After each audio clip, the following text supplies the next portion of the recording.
Jarwin White Whiskers strikes again, Commander. He's the foremost dwarven scholar, as I'm sure you know, and he's about to publish his 1000th article on natural history. Rumour has it he'll make a startling new revelation, and I'm anxious to read all about it.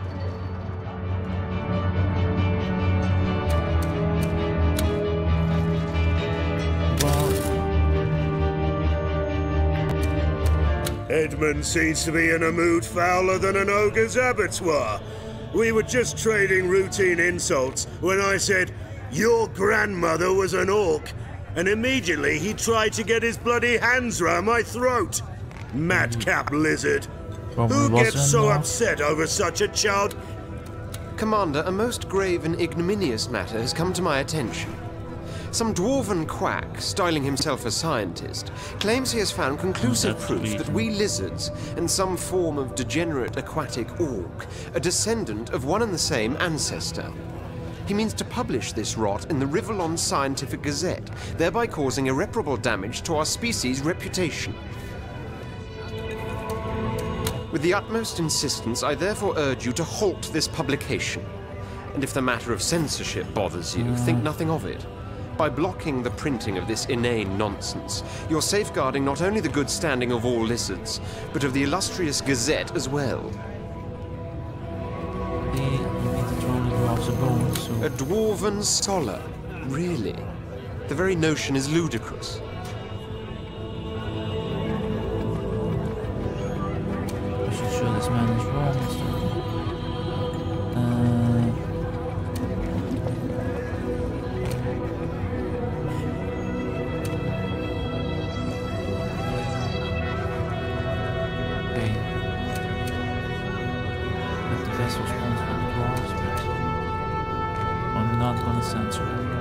You'd be singing a different tune if it were dragons and dung beetles that were said to have matching progenitors, wouldn't you? To hell with that dwarf. I dare say no one will believe his tripe anyway. You look like you're in need of some consolation, Commander. Come have a drink with me.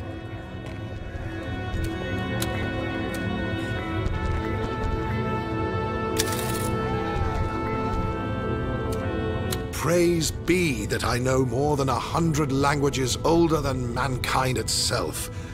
If not, these books would mean very little to me indeed. And there's a boss to kill my mother. Ask me about Corvus, my friend, and I will tell you all about the architect. You know so much about these events when you're yourself in the dark until so very recently. Why, Corvus told me, of course. He'll tell you everything if you ask. For he relishes in the opportunity to unfold his plans. See you react when he tells you how he set in motion the ruin of the empire you gave your life for. How, in your case, he helped kill your mother. Grief, hate, anger, any emotion you betray, he'll notice and drink it in like a prized brandy. Oh, what's a Dreamwalker? The term is pretty much self-descriptive, actually. You've talked to Grumio, haven't you? Well, there you go.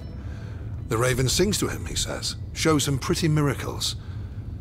That's just Corvus toying with him. Just like he toys with your brothers and sisters, the demon can't help itself. He invades people's minds and plays havoc with them. As long as he teaches useful things, though, he can be a blessing. Because that excitable imp down in the engineering bay would never have thought of something as outlandish as a jetpack, unless he saw it in a fantasy of the night. That much I can assure you. Couldn't deal with Corvus. In a word, yes. I know the game he plays.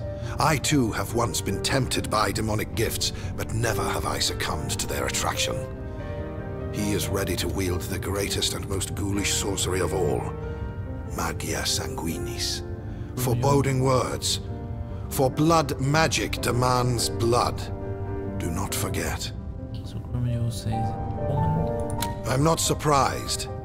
When one meets Corvus, one sees his true guise. But in dreams, he can appear as anyone or anything. No doubt Grumio sees or hears an imp girl of fantastic beauty. He has no idea a demon is toying with him. But as long as it shows him things we can use to our advantage, I see no reason to burden him with the truth. This demon? Indeed I can. No corridor leads to the dismal vault he haunts. But enter the flames of the fireplace, and afore Corvus you shall find yourself. If you wish it. I myself, I recommend no such visit. Remember, Commander, dragon and demon may make for a dangerous duo indeed.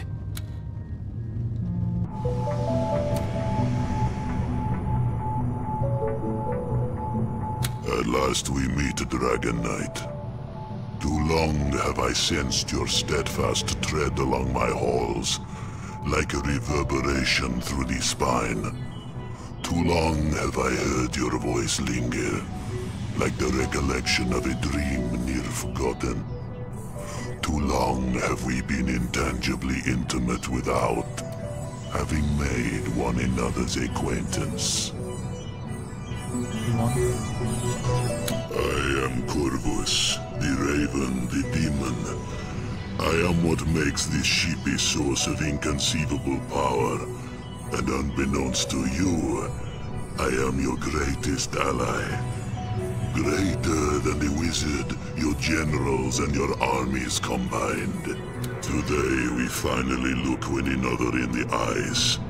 Both of us relish in the promise locked within.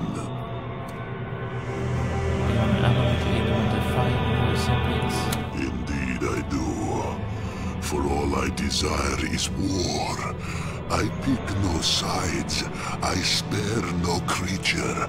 War, blood, dark days of death innumerable. That is what I crave. Maxos, I give nothing freely.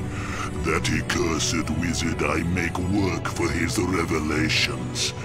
But that fatuous imp, him I give my knowledge for free, so that he may pass it on to you. The one who will burn and battle the better for it. But to give you power so that I may have my pleasures. I suffer in this lonely place, and yet I remain free in dreams. For in dreams I have dominion. Long do I sleep, roam in reverie and wander worlds of wonder.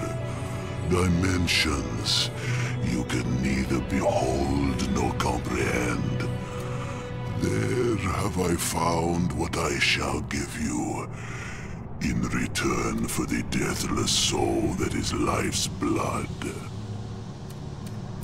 And walk in dreams, why do you ask my question to feast on souls? I am but a slave now, bound by a demon's oath to serve the one that bound me. No more than an infernal genie in a rather exceptional bottle. Give me leaves, though, and I can claw for the things I crave. No, help assassinate my mother. Yes, quite so. So ardent did this pitiful architect desire revenge that I saw my chance. He'd do anything to enact her death, even enact his own. So long we worked on that poisonous concoction, and already I could see the world through his eyes. When it was finally brewed, he slipped it into her wine, and she, naive girl, yet a dragon, drank it all. I watched on as he leant over her and inhaled deeply as she exhaled her last breath. I do believe he climaxed then and there, the twisted soul. I laughed till I wept blood. Hey, what do you offer me? Dearest dragon, so rash, so impetuous. But fine, I will tell you. All I want, give me least to, or perhaps you desire the affection of those whose benefit you need. If it is dwarven favor you are up, and if you want to taste true power, want to experience the true richness of demonic might, you will give me your wife, dragon. Render her unto me, so she may become a blood servant, and the ruthless radiance of domination. I am beyond such petty concepts as could you be. Demon leaf.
I never would have thought that science could be so amusing, Commander. Most of it insults the gods, you see, but this lizard business has tickled my funny bone. Orcs in another guise? Out with the lizards, I said. Civilized race no longer. I was joking, of course, but by the seven, the look on Edmund's face was worth it. I must say, Commander, that I am very disappointed a time-honored academic journal has published such wild conjectures about us lizards. Positively everyone is laughing behind our backs. Yorick's little bid to have us removed from the list of civilized races only aggravates matters, though I believe he spoke in jest.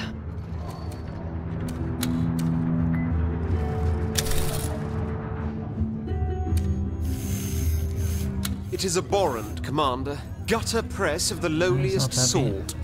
The Rivellon Scientific Gazette has gone ahead and published that accursed gnome's findings. Every lizard in the realm has been made a mockery of, and it happened with your blessing. Did you know that the undead, those blundering bits of discarded carcass, have proposed that because of our alleged link with orcs, we lizards should be stricken off the list of 6? No longer a civilized race, but a we who were the pinnacle of evolution cast aside? Ha! Let them. Why would we want to be counted among inferiors anyway? Let them have their list of 5. We shall be the ones. Yes, Commander? Leave it to old man Charwin, Commander. He'll set things straight. I knew there was something fishy about those lizards. Aquatic orcs. Maybe that's what we should call them from now on. Commander, I'd like to address some issues I have with the Rivellon Times. Now, I know the press will try to embellish stories to make for more savory reading material. But half the stuff they print nowadays is fabricated nonsense of an almost always sensational or slanderous nature. I want you to reprimand them, Commander. I want it to be known that from now on they must either publish the truth or else publish no longer.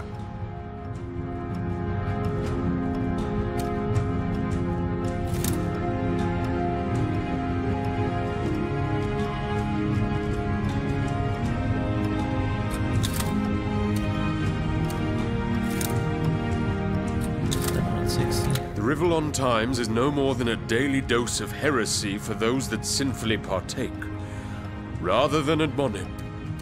I couldn't agree with Prospero more, Commander. The Rivellon Times journalists aren't simple fact-finders.